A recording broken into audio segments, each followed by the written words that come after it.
The children were basking in the fullness of their breakfast, sugary tea still cloying on their tongues, crumbs of crusty bread brushed from their sleeves as they filed into the library again. The air held that comforting mix of old pages, chalk dust, and yesterday's firewood, like a promise of stories that were waiting to be told.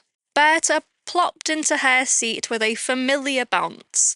Rivka adjusted her notebook just so, and Courtney spun his pencil between his fingers, all three assuming they were in for another pleasant dive into geography or ancient legends.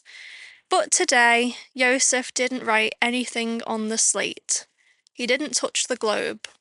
He simply stood at the head of the table, his hands clasped before him, something sombre settling into the classroom.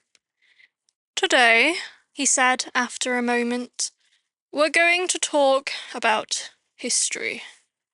But not the kind you can memorize from a textbook.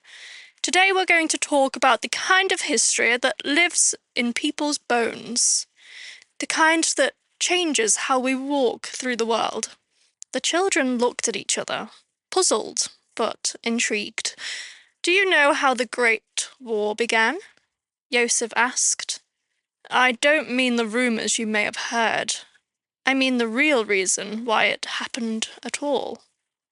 "I think someone was assassinated," Rivka said, her brow furrowed. "Yes, Rivka, that is right. Archduke Franz Ferdinand. His assassination was the trigger, but the war had been brewing long before that day. I think of Europe like a room full of dry straw in a barn. In the governments at the time, tensions were running high everywhere, and it only needed a spark to ignite." He continued, pausing to let the silence settle. "The war didn't just start with a single shot," he said, raising a finger. "It had been building for years." He stepped toward the chalkboard, tapping it once with the edge of his hand. "Every country thought it was the greatest. Its people, its culture, its armies." He let the words hang, then spread his arms wide.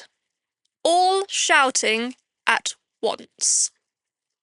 He turned back, pacing slowly.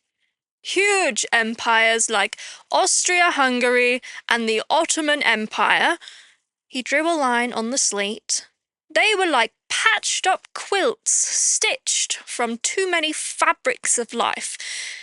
But the stitches were coming loose."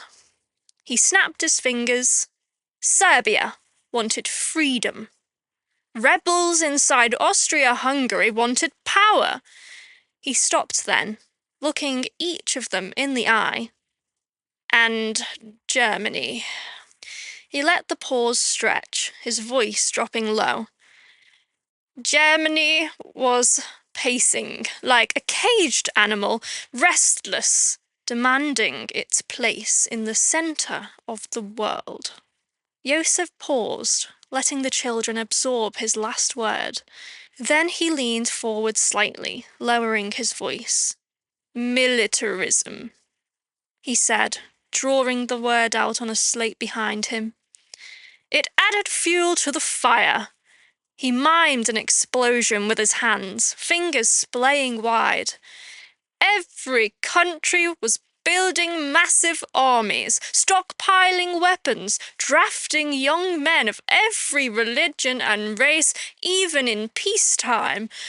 He tapped the table for emphasis, each word falling like a drumbeat.